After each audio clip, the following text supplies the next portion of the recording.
ધોરણ 11 physics chapter 4 chapter 4ની અંદર આપણે લાસ્ટ થિયરી બાકી હતી નિયમિત વર્તુળાકાર ગતિ. નિયમિત વર્તુળાકાર ગતિ. તો નિયમિત વર્તુળાકાર ગતિ કોને કહેવાય? તો કોઈ કણ અચળ ઝડપથી કોઈ કેન્દ્રને અનુલક્ષીને વર્તુળાકાર ગતિ કરતો હોય તો એને નિયમિત વર્તુળાકાર ગતિ કહે છે.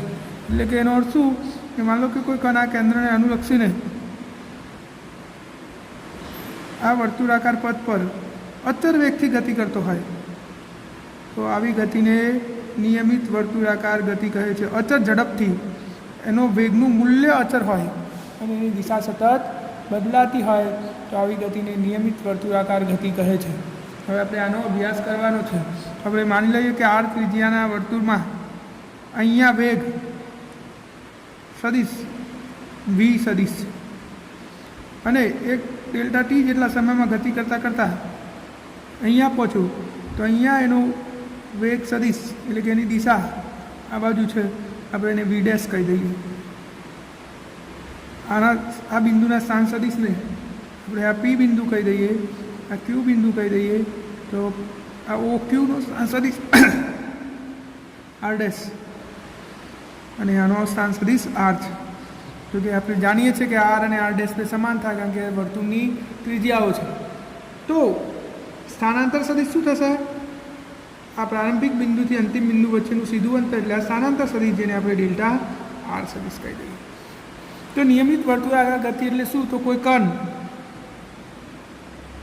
કોઈ કેન્દ્રને અનુલક્ષીને અચળ ઝડપથી વર્તુળાકાર ગતિ કરતો હોય તો આવી ગતિને નિયમિત વર્તુળાકાર ગતિ કહે છે. દાખલા તરીકે પંખાની ગતિ, આપણી પૃથ્વીની ગતિ, આ બધી નિયમિત ગતિનું ઉદાહરણ છે કારણ કે એમની ઝડપનું મૂલ્ય અચળ છે અને દિશા સતત બદલાયા કરે છે. તો આપણે અહીંયા બે બિંદુ લઈ લીધા, એક પી બિંદુ લીધું અને એક ક્યુ બિંદુ લીધું. પી બિંદુ આગળ એનો વેગ સદિશ આ દિશામાં છે અને ક્યુ બિંદુ આગળ એનો વેગ સદિશ આ દિશામાં છે. અહીંયા મૂલ્ય ભલે અચળ હોય પરંતુ એની દિશા સતત બદલાય છે એટલે આવી ગતિ પ્રવેગિત ગતિ કહી શકાય. હવે આપણે પ્રવેગ શોધવો છે તો આપણે વેગના ફેરફારની દિશા જાણવી પડશે. તો વેગના ફેરફારની દિશા જાણવા માટે આપણે સમાંતર બાજુ ચતુષ્કોણની રીતનો ઉપયોગ કરીએ તો પ્રારંભિક વેગ સદિશ આપણો આ વી અને અંતિમ વેગ સદિશ વી ડેશ આ બંનેની રીતનો સમાંતર બાજુ ચતુષ્કોણનો ઉપયોગ કરીએ તો જો વી સદિશ આમ છે, આ વી સદિશ જેમ જે દિશામાં છે એ દિશામાં દોર્યું અને એના પૂંછમાંથી બીજા વી ડેશનો સ્થાન સદિશ વેગ સદિશ અહીંયા દોર્યું, આ વી ડેશ. હવે આપણે સમાંતર બાજુ ચતુષ્કોણ બનાવીએ તો આ વિકર્ણ બંનેનો સરવાળો દર્શાવે અને આ વિકર્ણ બંનેની બાદબાકી દર્શાવે છે એટલે કે આપણો આ ડેલ્ટા વી થયો. Delta V is equal to શું થશે? V dash minus. તો આ વેગનો ફેરફાર થયો.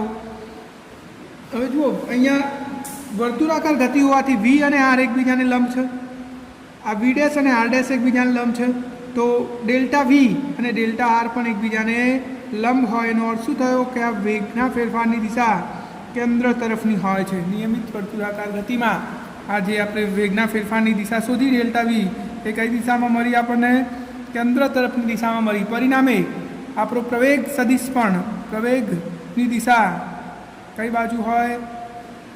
વેગના ફેરફારની દિશામાં હોય છે, ફેરફારની દિશામાં. તેથી વર્તુળાકાર ગતિમાં પ્રવેગની દિશા કેન્દ્ર તરફની હોય છે. તો કોઈ પણ બિંદુ આગળ હવે તમે પ્રવેગની દિશા શોધશો, માનો લો કે આ બિંદુ આગળ પ્રવેગની દિશા શોધી છે તો એ કેન્દ્ર તરફ જ. અહીંયા શોધીએ તો કેન્દ્ર તરફ, અહીંયા શોધીએ તો કેન્દ્ર તરફ. અને વેગની દિશાથી જે તે બિંદુ આગળ દોરેલા સ્પર્શકની દિશામાં હોય છે. તો આનો અર્થ એ થયો કે નિયમિત વર્તુળાકાર ગતિમાં પ્રવેગ હંમેશા કેન્દ્ર તરફ લાગે છે એટલા માટે આને કેન્દ્રગામી પ્રવેગ કહેવામાં આવે છે. શું કહેવાય? કેન્દ્રગામી પ્રવેગ. હવે આપણે આ પ્રવેગનું મૂલ્ય શોધવું હોય તો પ્રવેગનું મૂલ્ય એ બરાબર શું થાય? Limit of delta T change to 0 delta V upon delta T. આને શું કહેવાય? પ્રવેગ કહે છે. હવે આપણે પ્રવેગ શોધવો છે તો આપણે અહીંયા જુઓ આ ત્રિકોણ ઓ પી ક્યુ ડેશ અને આ આપણો ત્રિકોણ બન્યો યારો એ આ બે ત્રિકોણ સમરૂપ છે. તો સમરૂપતાની શરત પ્રમાણે આપણે આવું લખી શકીએ delta V upon V is equal to આ રાય ત્રિકોણમાં ઓ પી ક્યુમાં સમરૂપતાની શરત લાગુ પાડીએ તો ડેલ્ટા આર અપોન આર થાય. તો ડેલ્ટા વી બરાબર V delta R upon R. હવે આપણે લિમિટ લઈ લઈએ એટલે કે સૂક્ષ્મ સમયગાળા માટે ડેલ્ટા ટી ચેન્જ ટુ 0 માટે સરેરાશ પ્રવેગ એ તાક્ષણિક પ્રવેગ બની જાય છે. તો એ બરાબર limit of delta T change to 0 delta V બરાબર limit of delta T change to 0 V delta R upon R. હવે બંને બાજુ ડેલ્ટા ટી વડે ભાગાકાર કરી દઈએ તો limit of delta T change to 0 delta V ભાગ્યા ડેલ્ટા ટી બરાબર limit of delta T change to 0 V upon R અને ડેલ્ટા આર ભાગ્યા ડેલ્ટા ટી. આ ડેલ્ટા ટી વડે બે બાજુ ભાગાકાર કરી દીધો તો જો આ delta limit of delta V ભાગ્યા ડેલ્ટા ટી બરાબર તો શું થાય પ્રવેગ. તો આ એ ઇઝ ઇક્વલ ટુ આ લિમિટ ઓફ ડેલ્ટા આર ભાગ્યા ડેલ્ટા ટી એટલે કે અંતરનું સમય સાપેક્ષ વિકલન એટલે વી અને આ વી અપોન આર તો હતો જ. તો એ બરાબર વી સ્ક્વેર અપોન આર. આ કેન્દ્રગામી પ્રવેગનું સૂત્ર છે. કયો પ્રવેગ છે? કેન્દ્રગામી પ્રવેગ. તો આનો અર્થ એ થયો કે જો કોઈ કણ નિયમિત વર્તુળાકાર ગતિ કરતો હોય તો એને પ્રવેગ હોય છે અને પ્રવેગ કેન્દ્ર તરફની દિશામાં હોય છે જેને કેન્દ્રગામી પ્રવેગ કહે છે. આનો અર્થ એ થાય કે અચળ ઝડપથી વર્તુળાકાર ગતિ કરતા કણની ઝડપ અચળ હોય છે અને વેગનું મૂલ્ય સતત બદલાય છે. એટલા માટે આવી ગતિને પ્રવેગિત ગતિ કહે છે.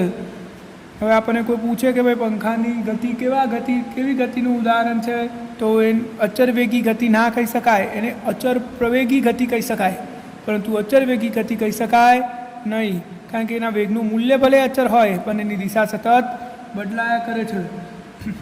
હવે આપણે આગળ બીજું જોઈએ જુઓ કે અહીંયા વેગનું મૂલ્ય જ બદલાય છે. હવે આ પ્રવેગની દિશા કઈ છે? હંમેશા કેન્દ્ર તરફની. તો જુઓ અહીંયા હું પ્રવેગની દિશા સુધી તો આવશે, અહીંયા સુધી તો આમ આવશે. એનો અર્થ શું થયો કે પ્રવેગનું દિશા એ સતત બદલાયા કરે છે. તો નિયમિત વર્તુળાકાર ગતિ એ કેવી ગતિનું ઉદાહરણ છે એવું આપણને કોઈ પૂછે તો ખાસ યાદ રાખવાનું કે નિયમિત વર્તુળાકાર ગતિ એ નિશ્ચિત મૂલ્ય ધરાવતી પ્રવેગિત ગતિ છે. એટલે કે પ્રવેગનું મૂલ્ય અચળ હોય છે પણ પ્રવેગની દિશા એ સતત બદલાયા કરે છે, એટલે કે કેન્દ્ર તરફ જતો પ્રવેગ છે અહીંયા. તો આવા પ્રવેગને કેન્દ્રગામી પ્રવેગ કહે છે. હવે આપણે રેખીય વેગ અને કોણીય વેગ વચ્ચેનો સંબંધ મેળવવાનો છે. માની લો કે આ કણ અહીંયાથી ગતિની શરૂઆત કરે તો ઓમેગા બરાબર ઓમેગા એટલે કોણીય વેગ. તો અહીંયાથી ગતિની શરૂઆત કરે આમ ફરીને પાછો આવે એટલે કેટલો ખૂણો આંતરાય? અહીંયાથી શરૂ કરી માની લો કે ગતિ અને આમ ફરીને પાછો આવે તો કેટલો ખૂણો થાય? આખો ખૂણો 2π ભાગ્યા લાગતો સમય એટલે ડેલ્ટા ટી. અથવા તમે એવું એ કહી શકો કે કોણીય વેગ બરાબર કોણીય સ્થાનાંતર એટલે ડેલ્ટા થીટા ભાગ્યા ડેલ્ટા ટી. થીટા એ કોણીય સ્થાનાંતર છે. અને આપણા રેખીય વેગની વ્યાખ્યા પ્રમાણે શું થાય? વી બરાબર રેખીય અંતરને એવું ડેલ્ટા આર કહી દઉં ભાગ્યા ડેલ્ટા ટી. આ કોણીય વેગ છે અને આ રેખીય વેગ છે. હવે આ આખું પરિભ્રમણ પૂરું કરે તો કેટલું અંતર કપાય ભાઈ? 2πr જેટલું. એટલે કે આ એક ચાપ થયો અને ચાપ બરાબર તો શું થાય? ખૂણો ગુણ્યા ત્રિજ્યા. આ ડેલ્ટા આરની જગ્યાએ શું લખી શકાય? ખૂણો ગુણ્યા ત્રિજ્યા ભાગ્યા ડેલ્ટા ટી. તો ડેલ્ટા થીટા પણ ડેલ્ટા ટીની જગ્યાએ તો શું મૂકી શકાય? આપણે હાલ જ જોયું ઓમેગા. તો ઓમેગા ઇન્ટુ આર. તો વી બરાબર આર ઓમેગા. આ આપણા રેખીય વેગ અને કોણીય વેગ વચ્ચેનું સૂત્ર છે, જ્યાં વી રેખીય વેગ, ઓમેગા કોણીય વેગ અને આર ત્રિજ્યા છે. તો કોઈ વર્તુળાકાર કણ ગતિ કરતો હોય તો એના રેખીય વેગ અને કોણીય વેગ વચ્ચેનું રિલેશન છે. આ કોણીય વેગનો એકમ શું થાય? રેડિયન પર સેકન્ડ. કારણ કે ઓમેગા બરાબર ડેલ્ટા થીટા ભાગ્યા ડેલ્ટા ટી. થીટા એ કોણીય સ્થાનાંતર છે અને કોણીય સ્થાનાંતર હંમેશા આપણે ખૂણામાં માપીએ છીએ એટલે રેડિયન પર સેકન્ડ. તો આ નિયમિત વર્તુળાકાર ગતિ છે અને નિયમિત વર્તુળાકાર ગતિ એ નિશ્ચિત મૂલ્ય ધરાવતી પ્રવેગિત ગતિનું ઉદાહરણ છે, જેમાં હંમેશા કેન્દ્ર તરફ પ્રવેગ લાગે છે. એટલે આપણે ઉલટું વિચારીએ તો કોઈ કણને જો વર્તુળાકાર ગતિ કરવી હોય તો એને કેન્દ્ર તરફ પ્રવેગ હોવો જ જોઈએ. જો કેન્દ્ર તરફ પ્રવેગ ના હોય તો કણ નિયમિત વર્તુળાકાર ગતિ કરવાની જગ્યાએ એ એ બહાર તરફ ફેંકાઈ જાય છે, એટલે કે નિયમિત વર્તુળાકાર ગતિ કરી શકતો નથી. ફોર એક્ઝામ્પલ, આપણે હાથમાં એક દોરડું પકડીએ, નીચે પથ્થર બાંધીએ અને એને આમ આપણે ગોળ ગોળ ફરાઈએ છીએ તો વર્તુળાકાર ગતિ થઈ. પણ કેમ થઈ? તો આપણા હાથ વડે આ દોરી મારફતે કેન્દ્ર તરફ બળ લાગે છે, કેન્દ્રગામી બળ, એટલા માટે ગોળ ગોળ ફરી શકે છે. જો દોરડાને તમે કાપી દો તો આ પથ્થર 1 સેકન્ડ માટે પણ વર્તુળાકાર ગતિ કરતો નહીં, અહીંયાથી સીધો ગતિ કરવા લાગશે. એવી જ રીતે આપણી પૃથ્વી સૂર્યની આજુબાજુમાં પરિભ્રમણ કરે છે તો પૃથ્વીને કેન્દ્રગામી બળની જરૂર પડે. કેન્દ્રગામી બળ ક્યાંથી મળે છે? તો પૃથ્વીને કેન્દ્રગામી બળ આ સૂર્ય તરફથી લાગતા ગુરુત્વાકર્ષણ બળમાંથી મળે છે. આમ કોઈપણ કણને વર્તુળાકાર ગતિ કરવા માટે કેન્દ્રગામી પ્રવેગની જરૂર હોય છે, અને કેન્દ્રગામી પ્રવેગ એ બરાબર v²/r સૂત્ર વડે વ્યાખ્યાયિત કરવામાં આવે છે. હવે બળ જોઈએ તો F બરાબર ma, તો આ એની જગ્યાએ હું v²/r મૂકી દઉં તો mv²/r આટલું કેન્દ્રગામી બળ જોઈએ કણને વર્તુળાકાર ગતિ કરવા માટે. કેટલું? mv²/r જેટલું કેન્દ્રગામી બળની જરૂર પડતી હોય છે. આપણે જુદા જુદા સ્વરૂપો કેન્દ્રગામી પ્રવેગના મેળવી શકીએ, મેળવવા હોય તો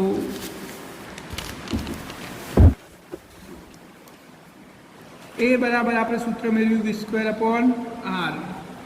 એની જગ્યાએ તમે વીની જગ્યાએ આર ઓમેગા મૂકી દો તો એ બરાબર આ v² છે એટલે r² ω²/r, તો એ બરાબર શું થયું? r omega. એક બીજું સ્વરૂપ આવ્યું કેન્દ્રગામી પ્રવેગનું. આવી રીતે તમે જુદા જુદા સૂત્રો બનાવી શકો છો. અને આ થિયરી આપણી અહીંયા પૂરી થાય છે. કેન્દ્રગામી પ્રવેગ, કેન્દ્રગામી બળ અને નિયમિત વર્તુળાકાર ગતિ. તો નિયમિત વર્તુળાકાર ગતિ કરવા માટે કણને હંમેશા કેન્દ્ર તરફ પ્રવેગ હોય છે, જેનું મૂલ્ય અચળ અને દિશા સતત કેન્દ્ર તરફની હોય છે. આવી ગતિને આપણે નિયમિત અથવા નિશ્ચિત મૂલ્ય ધરાવતી પ્રવેગિત ગતિ કહી શકીએ. અને આપણે રેખીય વેગ અને કોણીય વેગ વચ્ચે પણ રિલેશન મેળવ્યું v બરાબર r ઓમેગા. એટલે આપણે આ ચેપ્ટરની થિયરી પૂરી થાય છે. અને આપણે ચોપડીનું લાસ્ટ ઉદાહરણ પણ જોઈ લઈએ. ઉદાહરણ 4.10. એક જંતુ વર્તુળાકાર ખાંચમાં કે જેની ત્રિજ્યા 12 સેમી છે તેમાં ફસાઈ જાય છે અને તેથી એક ધારી ગતિ કરે છે. એટલે કે એક જંતુ છે એ આ વર્તુળાકાર ખાંચ, આ વર્તુળાકાર રાઉન્ડ હતું એમાં ફસાઈ ગયું, તો બહાર નીકળવા માટે આમ ગોળ ગોળ ફર્યા કરે છે. અને આ ખાંચની ત્રિજ્યા કેટલી છે? 12 સેમી. એ 100 સેકન્ડમાં 7 પરિભ્રમણ પૂરા કરે છે. 100 સેકન્ડમાં 7 વખત ફરી જાય છે. તો એ t બરાબર 100 સેકન્ડ અને પરિભ્રમણની સંખ્યા કેટલી? 7. તો જંતુની કોણીય ઝડપ તથા રેખીય ઝડપ કેટલી હશે? તો આપણે શોધવાનું શું છે? ઓમેગા અને v. તો આપણે એક પરિભ્રમણ પૂરું થવા માટે લાગતો સમય શોધી કાઢીએ. તો એક પરિભ્રમણ એટલે કેટલું? રેખીય સ્થાનાંતર 2πr જેટલું. તો અહીંયા આપેલું છે, જુઓ, આપણે સીધું લખી શકીએ 7 પરિભ્રમણ માટે લાગતો સમય કેટલો? 100 સેકન્ડ.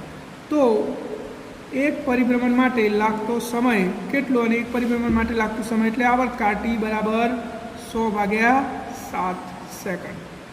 આટલા સેકન્ડમાં એક પરિભ્રમણ પૂરું કરી દેતો હશે. હવે એક પરિભ્રમણ દરમિયાન કાપેલ અંતર કેટલું થાય? ભાઈ અહીંયાથી આમ ફરીને પાછો આવે તો કેટલું અંતર કાપ્યું? પરિઘ જેટલું અંતર બરાબર 2πr. તો હવે રેખીય વેગ v બરાબર અંતર ભાગ્યા સમય. તો v બરાબર અંતર 2πr અને સમય t. હવે આપણે કિંમતો મૂકી દઈએ તો 2π ની કિંમત 3.14,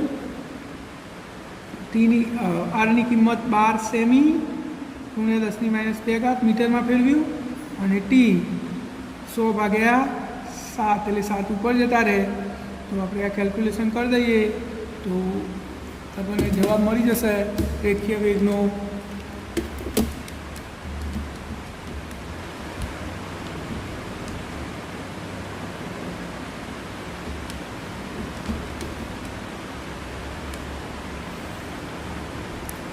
(2.27 × 10⁻² મીટર પર સેકન્ડ. આટલો વેગ આવ્યો. તમે સેમી પર સેકન્ડમાં ફેરવવું હોય તો 10⁻² વડે ગુણવું પડે એટલે 5.27 સેમી પર સેકન્ડ. આ રેખીય વેગ આવી ગયો. હવે રેખીય વેગ અને કોણીય વેગ વચ્ચેનો સંબંધ તો v બરાબર r ઓમેગા, તો ઓમેગા બરાબર v અપોન r. vની કિંમત કેટલી છે? 5.27 ગુણ્યા 10⁻² અને r 12 ગુણ્યા 10⁻². therefore 5.27 ભાગ્યા 12 તે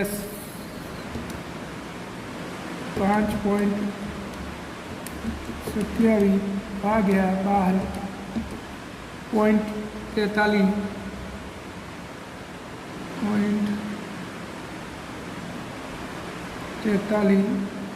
9 રેડિયન પર સેકન્ડ. આપણો કોણીય વેગ આવી ગયો. અને શું પ્રવેગ સદિશ અચળ સદિશ છે? એનું માન કેટલું હશે? આપણે પ્રવેગ શોધવાનો છે. તો પ્રવેગ શોધવો હોય આપણે તો કેન્દ્રગામી પ્રવેગ બરાબર v² અપોન r. પ્રવેગ તો પ્રવેગ એ બરાબર v² અપોન r. તો v કેટલો આપણે હાલ જ શોધ્યો, કેટલો હતો? 5.27 ગુણ્યા 10⁻². 5.27 ગુણ્યા 10⁻², અને એનો વર્ગ ભાગ્યા નીચે 12 સેમી એટલે 12 ગુણ્યા 10⁻². તો અહીંયા જવાબ થશે 5.27 નો વર્ગ ભાગ્યા 12, 2.31 ઉપર 10⁻⁴ ને નીચે 10⁻, એટલે 10⁻² વધી મીટર પર સેકન્ડ સ્ક્વેર. આ એક કેન્દ્રગામી પ્રવેગ આવી ગયો. કેટલો આવ્યો? 2.73. અને હવે આપણને છેલ્લે એવું પૂછ્યું છે કે શું પ્રવેગ સદિશ એ અચળ સદિશ છે? તેનું માન કેટલું હશે? તો પ્રવેગ સદિશ એ અચળ સદિશ નથી. કેમ અચળ સદિશ નથી? તો એનું મૂલ્ય અચળ છે પરંતુ એની દિશા સતત બદલાયા કરે છે. તો ખૂબ જ સરળ દાખલો છે આ. જો એક જંતુ 5 સેમીના ત્રિજ્યાના વર્તુળાકાર પથ પર નિયમિત ઝડપથી ગોળ ગોળ ફરતું હતું. 100 સેકન્ડમાં 7 પરિભ્રમણ પૂરા કરે છે. તો આપણે પહેલાં તો 1 સેકન્ડમાં પરિભ્રમણ માટે સમય શોધી કાઢ્યો. 7 પરિભ્રમણ માટે 100 સેકન્ડ, તો એક પરિભ્રમણ માટે કેટલા સમય? તો 100 ભાગ્યા 7 સેકન્ડમાં એક પરિભ્રમણ પૂરું કરે છે. હવે એક પરિભ્રમણ દરમિયાન કાપેલું અંતર, તો અહીંયાથી શરૂ કરીને આમ ફરીને પાછો આવે કેટલું અંતર કાપે? વર્તુળના પરિઘ જેટલું 2πr. તો હવે આપણે રેખીય વેગનું સૂત્ર શું? અંતર ભાગ્યા સમય. આપણું અંતર 2πr અને સમય t, બંને કિંમત મૂકી દીધી. તો જવાબ શું આવ્યો? 5.27 ગુણ્યા 10⁻² મીટર પર સેકન્ડ. સેમીમાં આટલું થાય. હવે કોણીય વેગ, તો કોણીય વેગ બરાબર r ઓમેગા. તો આપણે ઓમેગાનું સૂત્ર કરતાં બનાવી દીધો, vની કિંમત મૂકી દીધી. અને એવી જ રીતે આપણે પ્રવેગ પણ શોધી કાઢ્યો. પ્રવેગ v એ બરાબર v² અપોન r, એમાં કિંમત મૂકી દીધી. તો આટલી આવી. આ પ્રવેગ સદિશ અચળ સદિશ નથી. એની દિશા સતત બદલાયા કરે છે. એટલે એનું મૂલ્ય અચળ છે પરંતુ દિશા સતત બદલાયા કરે છે. તો એટલે આપણી થિયરી પૂરી થાય છે. હવે આપણે સ્વાધ્યાયના દાખલાઓ જોઈશું. તો સ્વાધ્યાયના દાખલાઓમાં પણ આપણે ઘણા બધા દાખલાઓ તો જોયેલા જ છે. હવે જે દાખલાઓ બાકી છે એની ચર્ચા કરી લઈએ.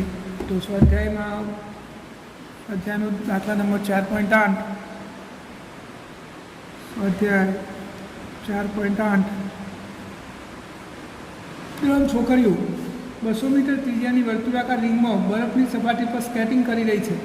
તે સપાટીની કિનારી પર બિંદુ પીથી સ્કેટિંગ શરૂ કરે છે તથા પીના વ્યાસાંગ બિંદુ ક્યુ પર જુદા જુદા પથો પર થઈને આકૃતિમાં દર્શાવ્યા પ્રમાણે પહોંચે છે. દરેક છોકરીના સ્થાનાંતર સદિશનું માન કેટલું હશે? તો ખૂબ જ સરળ દાખલો છે. આ તો મૌખિક ગણવાનો છે. આ વર્તુળાકાર સ્કેટિંગ પથ છે અને 3 છોકરીઓ છે. જો શું કરે છે? અહીંયાથી ગતિની શરૂઆત કરે છે આ પી બિંદુથી અને ક્યુ બિંદુ સુધી પહોંચે છે. એમાં એક જે છોકરી ખરી એ છોકરી આમ થઈને આમ અહીંયા પહોંચે છે. આ એ છોકરી. બી છોકરી સીધી ગતિ કરીને અહીંયા જાય છે. આ બી છોકરી. અને સી છોકરીએ આમ ગતિ કરીને આમ થઈને આમ કરીને અહીંયા આવે છે. આ સી છોકરી. એક આ વર્તુળાકાર બરફનું જગ્યા છે ત્યાંથી સ્કેટિંગ અહીંયાથી શરૂ કરે 3 જણ એક આમ થઈને જાય છે, એક સીધું જાય છે અને એક આમ ફરીને જાય છે. આપણને પૂછ્યું છે કે કઈ છોકરી માટે સ્થાનાંતરનું માન તેની મૂળ સ્કેટની પથ લંબાઈ જેટલું છે. જુદા જુદા તો આપણે શું શોધવાનું છે અહીંયા? દરેક છોકરીના સ્થાનાંતર સદિશનું માન કેટલું હશે? તો સ્થાનાંતર સદિશ એટલે શું? પ્રારંભિક બિંદુથી અંતિમ બિંદુનું સીધું અંતર. તો ત્રણ છોકરીઓ માટે સ્થાનાંતર સદિશ તો આ વર્તુળના વ્યાસ જેટલો જ થશે, એટલે કે 200 મીટર. તો ત્રણેય છોકરીઓ માટે સ્થાનાંતર સદિશ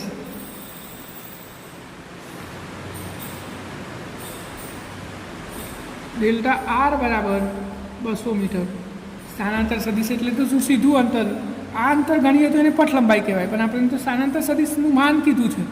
તો સ્થાનાંતર સદિશનું માન ત્રણેય માટે કેટલું થશે? 200 જ. આ પ્રારંભિક બિંદુથી અંતિમ બિંદુ, બીજું કશું જોવાનું જ નહીં. ત્રણેય માટે સ્થાનાંતર સદિશ સમાન જ થાય. હવે કઈ છોકરી માટે તેનું માન તેની મૂળ સ્કેટની પથ લંબાઈ જેટલું થશે? હવે ત્રણેયની પથ લંબાઈ ગણો તો આની સૌથી ઓછી આની થશે. કાપેલું કુલ અંતર એટલે આ બી માટે, એ માટે આમ ફરીને ગઈ અને સી તો વળી એનાથી વધારે ફરીને ગઈ. તો આપણને એવું પૂછ્યું છે કે પથ લંબાઈ અને સ્થાનાંતર કોના માટે સરખા થશે? તો પથ લંબાઈ અને સ્થાનાંતર બી માટે સમાન થશે. પથ લંબાઈ અને સ્થાનાંતર છોકરી બી માટે સમાન છે. તો ખૂબ જ સરળ દાખલો છે. આટલું જ આપણે ગણવાનું હતું. હવે આપણે જોઈએ 4.9.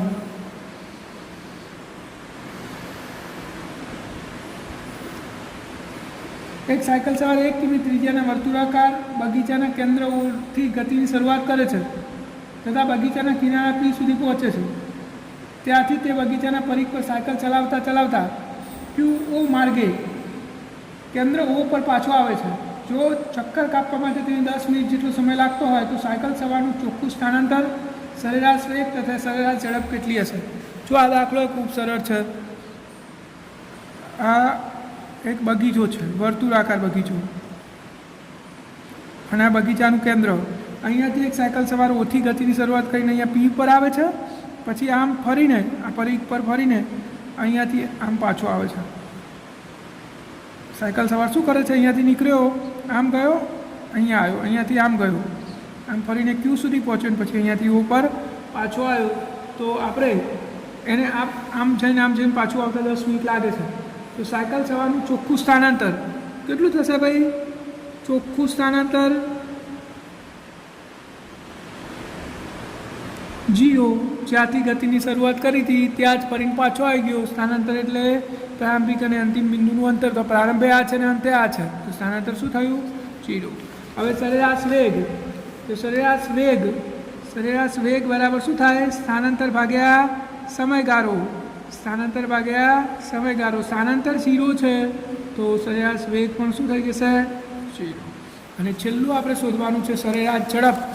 તો સરેરાશ ઝડપ બરાબર પથ લંબાઈ ભાગ્યા સમય ગાળો. ચલો, પથ લંબાઈ કેટલી થશે?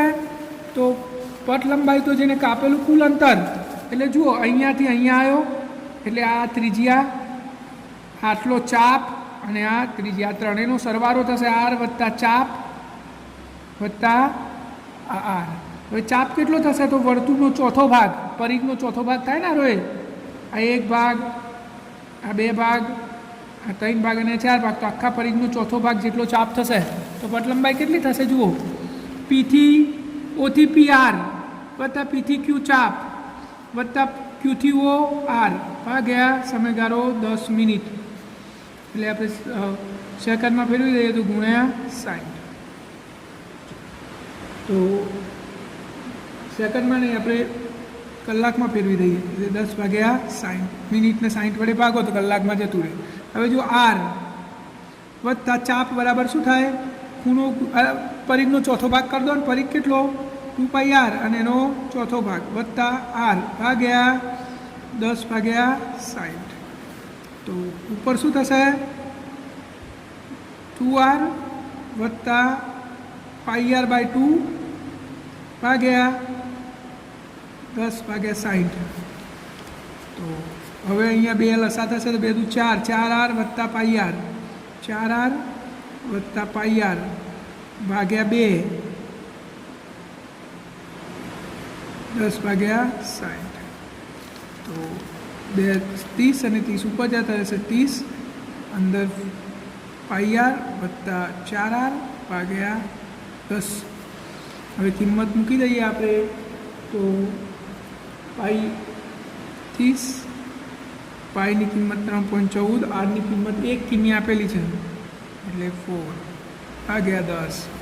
તો જવાબ થયો આપણો 4 વત્તા 3.14 ગુણ્યા 30 ભાગ્યા 10, 21.42 કિમી પર અવર.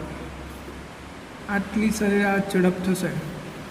આ કેલ્ક્યુલેશન તમે ઇઝીએ કરી શકો છો. આ તમને ખબર પડે એટલે થોડું ડિટેલમાં તમને સમજાવ્યું છે. બાકી કેલ્ક્યુલેશન તમે 2-3 સ્ટેપમાં પણ પૂરું કરી શકો છો.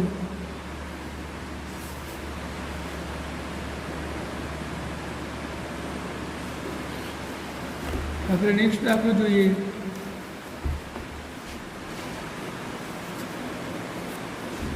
એક ખુલ્લા મેદાનમાં એક કાર ચાલક એવો રસ્તો પકડે છે કે સ્વાધ્યાયનો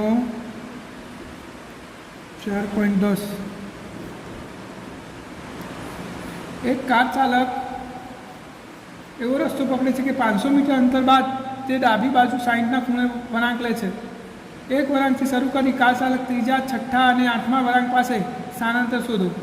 8 વળાંક લે છે. માન લો કે બરાબર સમજજો, અહીંયા આકૃતિ ખૂબ જ મહત્ત્વની છે. એક કાર ચાલક અહીંયાથી નીકળ્યો, 500 મીટર અંતર કાપ્યું, આટલેથી નીકળ્યો તો 500 મીટર અંતર કાપ્યું, પછી એની ગતિની મૂળ દિશા સાથે એ 60 ડિગ્રીનો ખૂણો બનાવતી દિશામાં વળી ગયું. કેટલાના ખૂણે? 60ના. અને બીજું 500 મીટર અંતર કાપીને પછી પાછો એની ગતિની મૂળ દિશા સાથે 60ના ખૂણે વળી જાય છે. એટલે ગતિની એની મૂળ દિશા છે એ અહીંયાથી 60નો ખૂણો, આ 60નો ખૂણો વળી જાય છે. આમ વળી ગયો. કેટલાના ખૂણે વળી ગયો? 60 ડિગ્રીના. હવે ત્યાંથી પાછો 500 મીટર આમ જશે, પોતાની ગતિની મૂળ દિશા સાથે 60ના ખૂણે 500 મીટર આમ ગયો,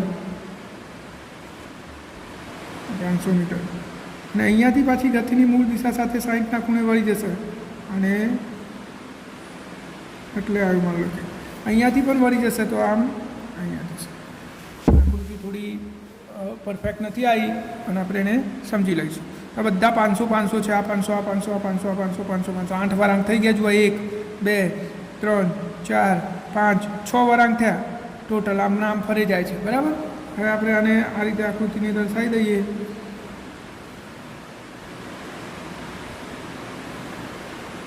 છ વળાંક છે એટલે દરેક ખૂણો 120નો થાય. 720 ખૂણાનો સરવાળો થવો જોઈએ. એટલે આ જે આખો ખૂણો ખરો એ 120, 120, 120, 120, 120 અને 120. તો આ બે તો સમરૂપ ત્રિકોણ છે. તો આ 60, આ 60, આ 60, આ 60, બધા ખૂણા કેટલા થશે? 60ના. અને બધા ખૂણા 60ના થાય તો 6 ત્રિકોણ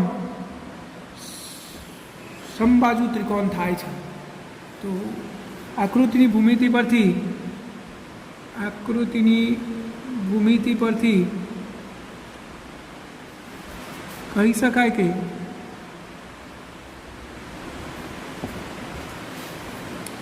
અહીં ષષ્ઠકોણ બને છે.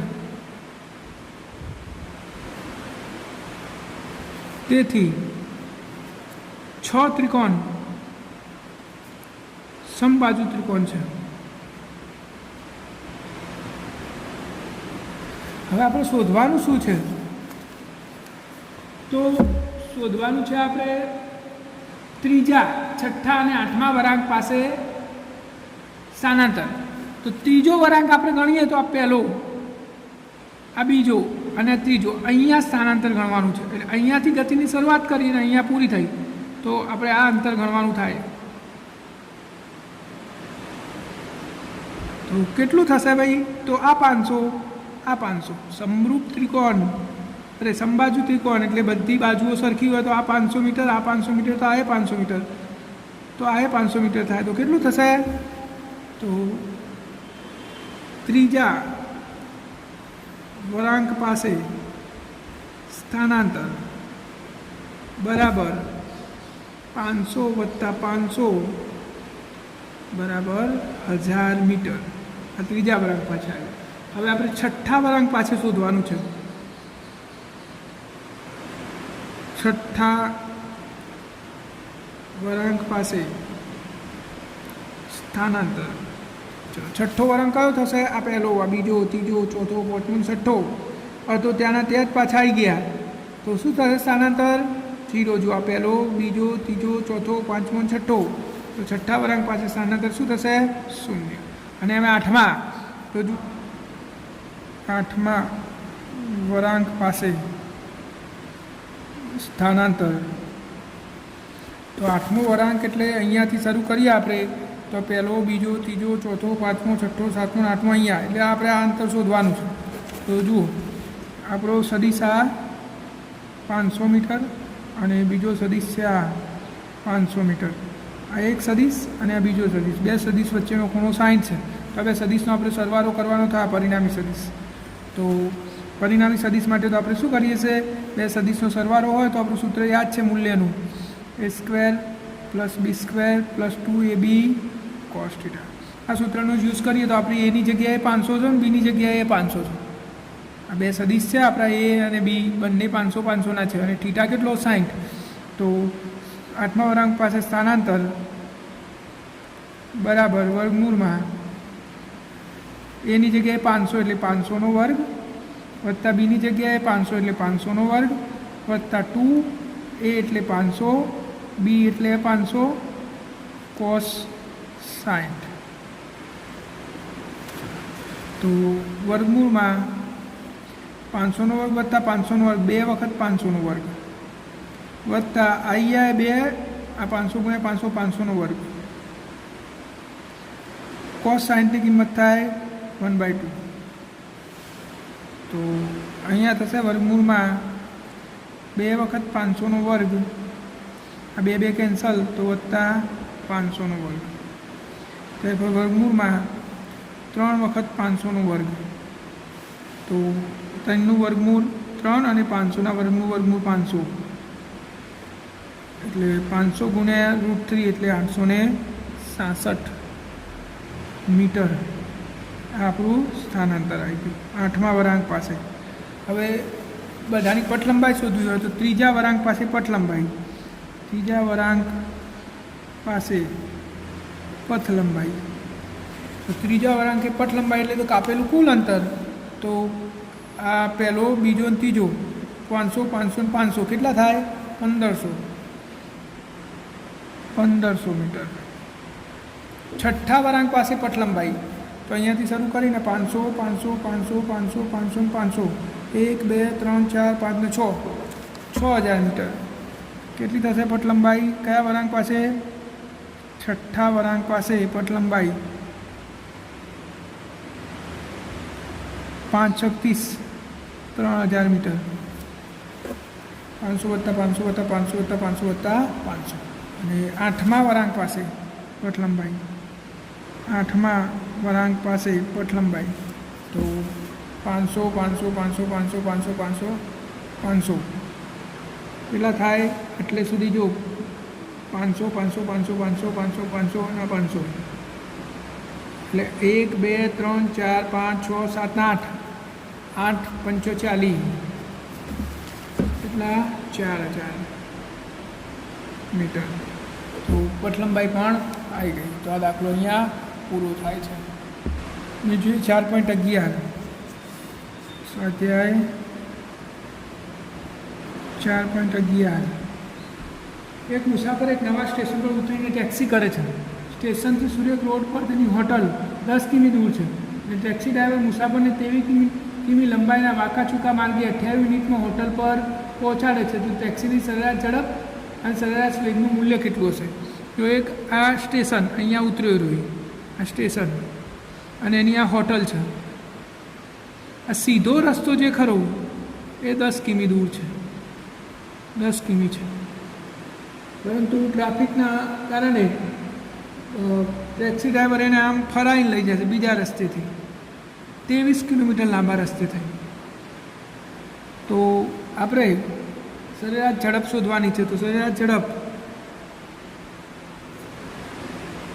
બરાબર પથ લંબાઈ ભાગ્યા સમય. પથ લંબાઈ કેટલી? તો અહીંયા થઈને આમ થઈને ગયો 23 કિલોમીટર લાંબો જે રસ્તે જ ગયો હોય એ 23 ભાગ્યા સમય 10 મિનિટ લાગ્યો એને,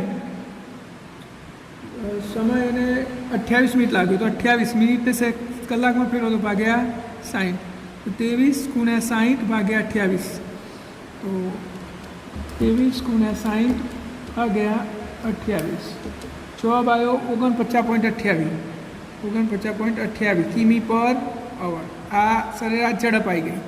હવે સરેરાશ વેગ શોધવાનું કીધું છે. તો સરેરાશ વેગ, તો સ્થાનાંતર ભાગ્યા સમય.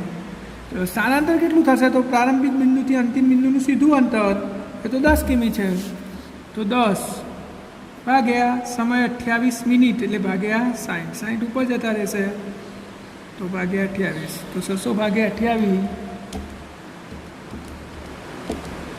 21.42 કિમી પર અવર. આ સરેરાશ વેગ આવી ગયો. તો સરેરાશ વેગ અને સરેરાશ ઝડપ સરખા છે? તો ના, સરખા નથી.